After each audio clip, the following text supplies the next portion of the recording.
ഇന്നത്തെ ഗെയിം എന്ന് പറയുന്നത് പിക്ചർ ദി പ്രോവർബ്. പ്രോവർബ് എന്ന് പറഞ്ഞാൽ നമുക്കറിയാലോ, പഴഞ്ചൊല്ലുകൾ. നമുക്ക് ഒരുപാട് മലയാളത്തിന് നല്ല പഴഞ്ചൊല്ലുകളുണ്ട്. അപ്പോൾ ആ പ്രോവർബ്സ് ഞാൻ എന്ത് ചെയ്യും എന്ന് പറഞ്ഞാൽ, നിങ്ങളിൽ നിന്ന് ഒരു ടീമിൽ ഒരാളിനെ ഇങ്ങ് വിളിക്കും. ഇച്ചിരി നന്നായിട്ട് വരയ്ക്കാൻ അറിയുന്ന കുട്ടിയായിരിക്കണം വരേണ്ടത്. വേറൊന്നുമില്ല, ചേച്ചി കാതിലൊരു പ്രോവർബ് പറഞ്ഞു തരും, ഒരു പഴഞ്ചൊല്ല് പറഞ്ഞു തരും. അപ്പോൾ വരച്ചുകൊണ്ട് നിങ്ങളുടെ ടീംമേറ്റ്സിനെ അത് മനസ്സിലാക്കി കൊടുക്കണം. ഓക്കെ, നമ്മൾ ഡം ഷാർട്സ് കളിക്കത്തില്ലേ, ഞാൻ പ്രോവർബ് പറഞ്ഞു തരും, അത് വരയിലൂടെ മാത്രമേ അവർക്കത് മനസ്സിലാകാൻ പാടുള്ളൂ. ഓക്കെ, ഇപ്പം മിണ്ടാനൊന്നും പാടില്ല. അവർക്ക് നിങ്ങളുടെ ആ ചിത്രത്തും കൊണ്ട് ആ പ്രോവർബ് എന്താണെന്ന് അവർക്ക് മനസ്സിലാക്കി എടുക്കാൻ പറ്റണം. അപ്പം കൂട്ടത്തിൽ ആർക്കാണ് വരയ്ക്കാൻ അറിയുന്നത് അവർ മാത്രമേ വരാൻ പാടുള്ളൂ. ഓക്കെ, അപ്പം നമ്മുടെ വൈറ്റ് ടീമിൽ നിന്നും ആരാണ് പിക്ചർ ദ പ്രോവർബിൽ എത്താൻ പോകുന്നത്? മോളാണ്. ഓക്കെ, മോൾ ഇത് എത്തിക്കഴിഞ്ഞു. മോളാണ് പടം വരയ്ക്കാനായിട്ട് പോകുന്നത്. അപ്പോൾ പഴഞ്ചൊല്ല് അതെങ്ങനെ വേണോ മോൾക്ക് വരയ്ക്കാം. കാരണം 3-4 വേർഡ്സ് കാണും. ചില വേർഡ്സുകൾ കണക്ട് ചെയ്യാനാണെങ്കിൽ ആ വേർഡ്സുകൾ വരച്ചാലും മതി. എങ്ങനെ വേണോ യുക്തിക്കനുസരിച്ച് വരയ്ക്കുക. ഓക്കെ, അപ്പം ഞാൻ പഴഞ്ചൊല്ല് മോളുടെ ചെവിയിൽ പറഞ്ഞു കൊടുക്കാൻ പോവാണ്. കേട്ടിട്ടേ ഇല്ല മോൾ, ഈ പഴഞ്ചൊല്ലേ കേട്ടിട്ടില്ല. അപ്പോൾ ബാക്കി രണ്ടുപേരും ഇത് കേട്ടിട്ടുണ്ടോ എന്ന് എനിക്ക് അറിയത്തില്ല. എന്തായാലും നോക്കി നോക്കാം. മോള് പടം വരച്ചത് കമ്മ്യൂണിക്കേറ്റ് ചെയ്യാൻ പറ്റുമെന്ന് നമുക്കൊന്ന് നോക്കി നോക്കാം. റെഡി? അപ്പം ദേ മാർക്കർ ഉണ്ട്, ഡസ്റ്റർ ഉണ്ട്. Okay, ready? നമുക്ക് നോക്കാം.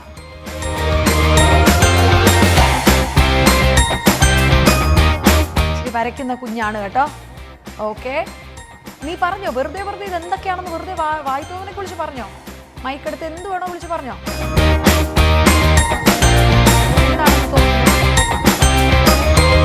റോക്കറ്റ്. റോക്കറ്റാ? ആ, റോക്കറ്റ്. ആ, കലം. കലം കിട്ടി. ആ, കലത്തിന്റെ വേറൊരു ഇത് ആലോചിച്ച് നോക്കിയാൽ, കലം അല്ലാതെ അതിനെന്ത് പറയും നമ്മൾ? കലം തന്നെയാണ്. കലത്തിന്റെ വേറൊരു ഇത് പറഞ്ഞേ.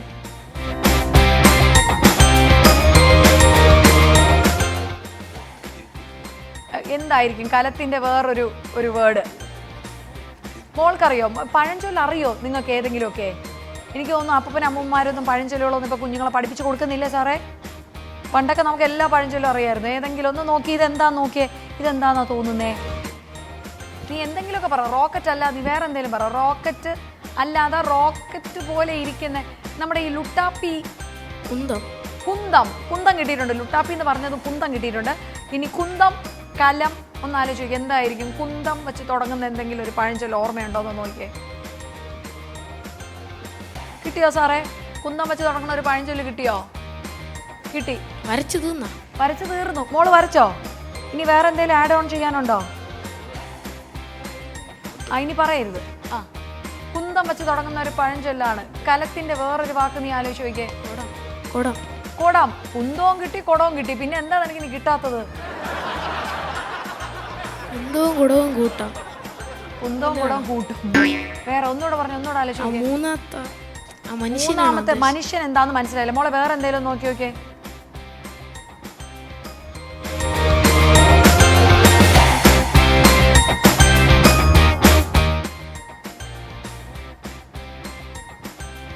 മോള് ഭയങ്കര വേറൊരു ലെവൽ ബ്രില്യൻസ് കേട്ടോ. വേറൊരു രീതിയിൽ അവള് ചിന്തിക്കുന്നേ. നീ ഒന്ന് ആലോചിച്ച് നോക്കിയേ. കുന്തം കുടമായി. കുന്തം കുടം. അത് കിട്ടി. എന്തിനാണ് നമ്മൾ കുടം ഇത് ചെയ്യുന്നത്? കുന്തമായിട്ട് എന്താ ബന്ധപ്പെടുന്ന കുടം? ഒന്ന് ആലോചിക്കേ. വേറെന്തോ വരയ്ക്കാനുണ്ട്. വരച്ചോ? എന്താ എനിക്ക് തോന്നുന്നു എല്ലാം വരച്ചോ. എഴുതിയൊന്നും കാണിക്കരുത്. ഇത്രയും ബ്രില്യൻ്റ് ആയിട്ടൊരു കുഞ്ഞ് ഞാൻ കണ്ടിട്ടില്ല പടം വരയ്ക്കുന്നതിൽ. സൂപ്പർ കേട്ടോ. മോൾക്കൊരു കുടം. എന്താ ഈ പയ്യൻ എന്താ ആലോചിച്ചോണ്ടിരിക്കുന്നേ? കുന്തം എന്തോന്നല്ല, എവിടെയാണെന്ന്. അപ്പൊ എവിടെയാ നമ്മൾ ഇത് ചെയ്യുന്നേ? കുന്തവും കൂടെ എവിടെയാണെന്ന്. കലത്തിന്റെ അകത്ത് കുന്തം എവിടെ? നീ കുടം വരെ എത്തി. കാലത്ത് അവിടെ താക്കോൽ അവിടെ ഇരിക്കട്ടെ. അതായത് കുടത്തിന്റെ അകത്ത് കുന്തമാണല്ലോ. അപ്പൊ നമ്മൾ എന്ത് ചെയ്യണം? കുന്തം വെളിയിൽ. അങ്ങനെയല്ലടാ, ഇപ്പം ഇവൻ ആലോചിച്ചുകൊണ്ട് നിൽക്കുകയാണല്ലോ കുന്തം എവിടെയെന്ന്. അപ്പൊ എന്തിനാ കുടത്തിലായിരിക്കുമോ എന്നൊരു ചിന്തയുണ്ടല്ലോ. അപ്പൊ നമ്മൾ എന്ത് ചെയ്യും? കുന്തം നോക്കും. കുന്തത്തിന്റെ അകത്തുണ്ടാകും. കുന്തത്തിനകത്ത് ഏത് കുടം ഉണ്ടെന്നോ? അല്ല, കുടത്തിനകത്തല്ലേ? കുടത്തിന്റെ അകത്ത് കുന്തം ഉണ്ടോ നോക്കും. ഓക്കെ, ഒന്നുകൂടെ നീ ഒന്ന് ഈ രണ്ടും കൂടെ കണക്ട് ചെയ്ത് നോക്കി. അവൻ ആലോചിക്കുന്നു ഈ കുടത്തിനകത്ത് കുന്തം ഉണ്ടെന്ന്. കുടത്തിന്റെ അകത്ത് കുന്തം. കുടത്തിനകത്ത് കുന്തം. എൻ്റെ ചേച്ചി ഒന്ന് പറഞ്ഞു കൊടുത്ത ചേച്ചി മൈക്കില്. കുന്തം പോയാൽ കുടത്തിലും തപ്പണം. കുന്തം പോയാൽ കുടത്തിലും തപ്പണം. നീ കേട്ടിട്ടുണ്ടോ ഇത്? അവൻ കേട്ടിട്ടില്ല. അത് അവൻ്റെ കുഞ്ഞിൻ്റെ തെറ്റല്ല. കുഞ്ഞ് എന്തായാലും കുടവും കാലം. പക്ഷെ മോൾക്ക് കൈ കേട്ടോ ആടിപൊളി കിടിലായിട്ട് അത് വരച്ചു. കാരണം എന്തായാലും മോൻ ആ കുടവും കുന്തവും കിട്ടി. ഓക്കെ.